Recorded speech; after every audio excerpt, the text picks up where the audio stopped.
Hi, I'm Louis Vargas. And I'm Elizabeth Smith. And together, we're reporting for Common Sense. This week, we meet with Ray Berberick from the Small Business Association of New England. He tells us about the new initiative to create an Inspector General for Rhode Island.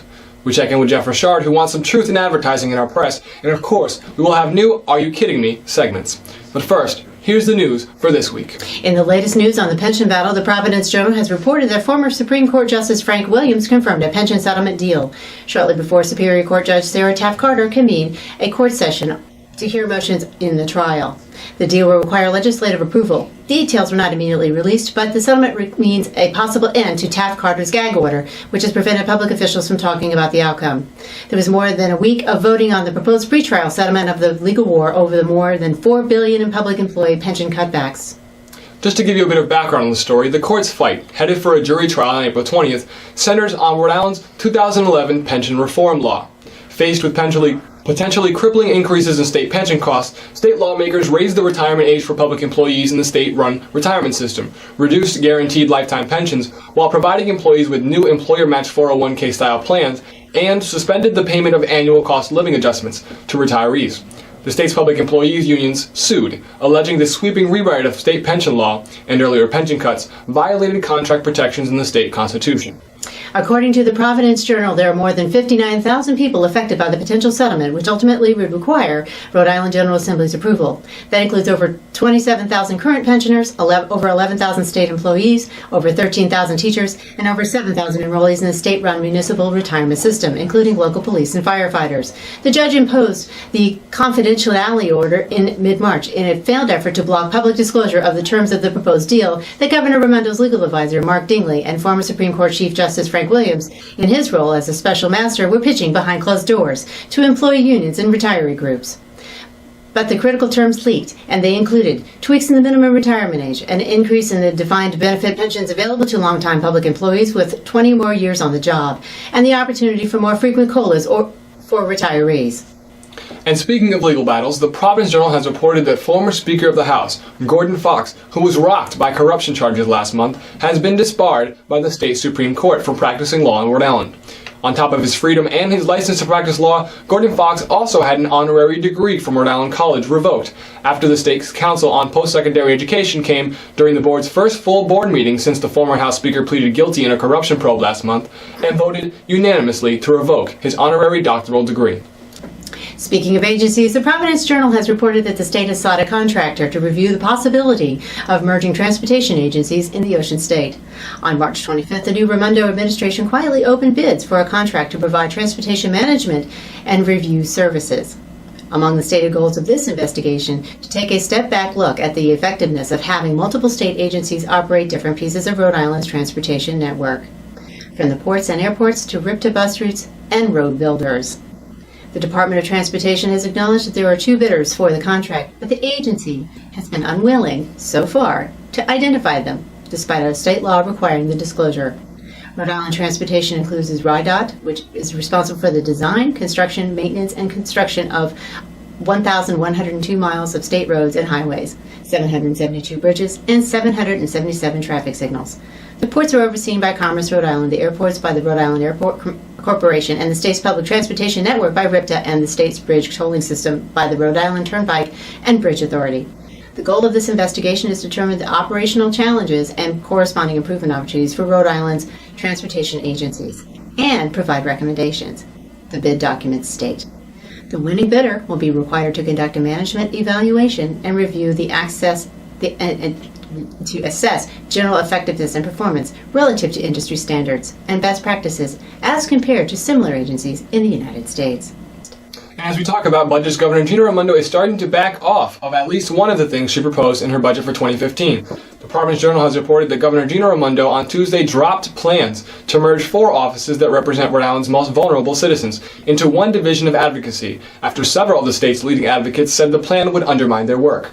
The measure, included in the governor's budget, was scheduled for a hearing before the Senate Finance Committee last Tuesday. The plan was projected to save over $50,000 in fiscal 2016, but by merging the 4 offices into one division of advocacy within the State Executive Office of Health and Human Services, The decision followed objections by the state's mental health advocate and the state's child advocate, among others, who said it would pose a conflict of interest for the departments by placing them within the same agency that they may have to litigate against one another on behalf of their clients.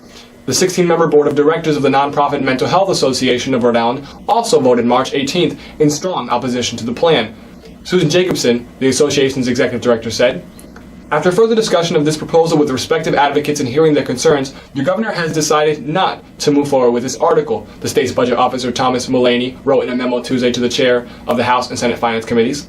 He went on further to say that although providing more administrative support to these independent agencies will still be pursued, the establishment of a new division of advocacy is not deemed necessary. This isn't the only time she has had to back off of one of her proposals, however. Governor Gina Raimondo is also no longer asking the state to post legal notices and advertisements online instead of in newspapers.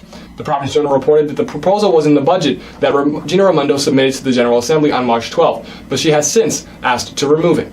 House fiscal staff said the measure would have saved $100,000, and foregoing the savings doesn't put the budget out of balance.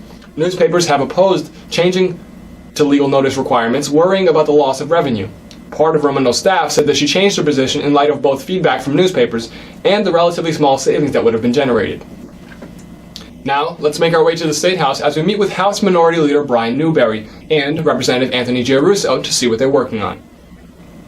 Representative Giarrusso, we've heard a lot about a Taylor Swift tax. Can you tell me exactly what that's about? It sounds like a pretty cool name, but the fact that it ends in the word tax is a little troubling.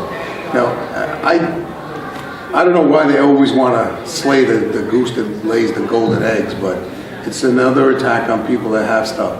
But my biggest problem is not so much that you're taxing the extremely wealthy that have $1 million plus second home.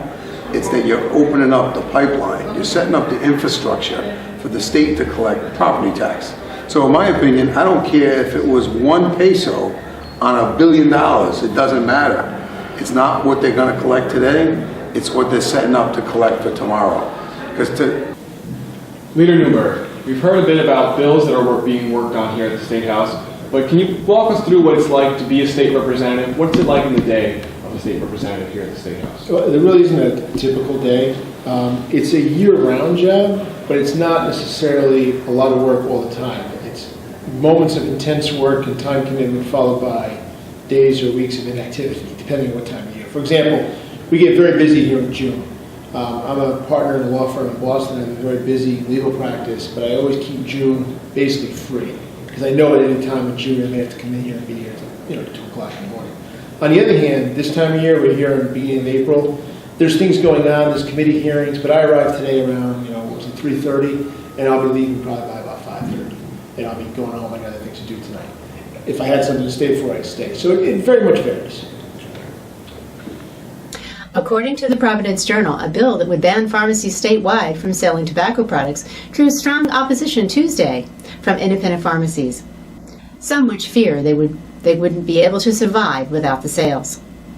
Meanwhile, health advocates at the hearing before the House Corporations Committee praised the effort, arguing that selling cigarettes and other tobacco products in the same place where prescriptions are sold sends a mixed message about health. The bill, sponsored by Representative Catherine Kazarian of East Providence, follows the decision by Woonsocket-based CVS Health to stop selling tobacco products at its stores nationwide last year. She says, keeping in mind the institution of a pharmacy and what it stands for, and tobacco and the harmful effects we know it causes, I just don't believe that both of those products should be in the same place. Nicholas Shanos, who owns Suburban Pharmacy in Warwick, said he thought CVS's decision fueled the proposal. Shanos and other local pharmacy owners stressed that their business models are different than those of large companies such as CVS, Walgreens, and Rite Aid. There are fewer than 20 independent pharmacies remaining in the state, Shanos said. At what point do you say candy is detrimental to people? Shanos went on to say, arguing that the bill infringes on the rights of businesses to select which products they sell. Next, we will join Representative Pat Morgan as she meets with Ray Burbrick from the Small Business Association of New England. But first, we hear from Lewis on the proposed new SNAP card regulations.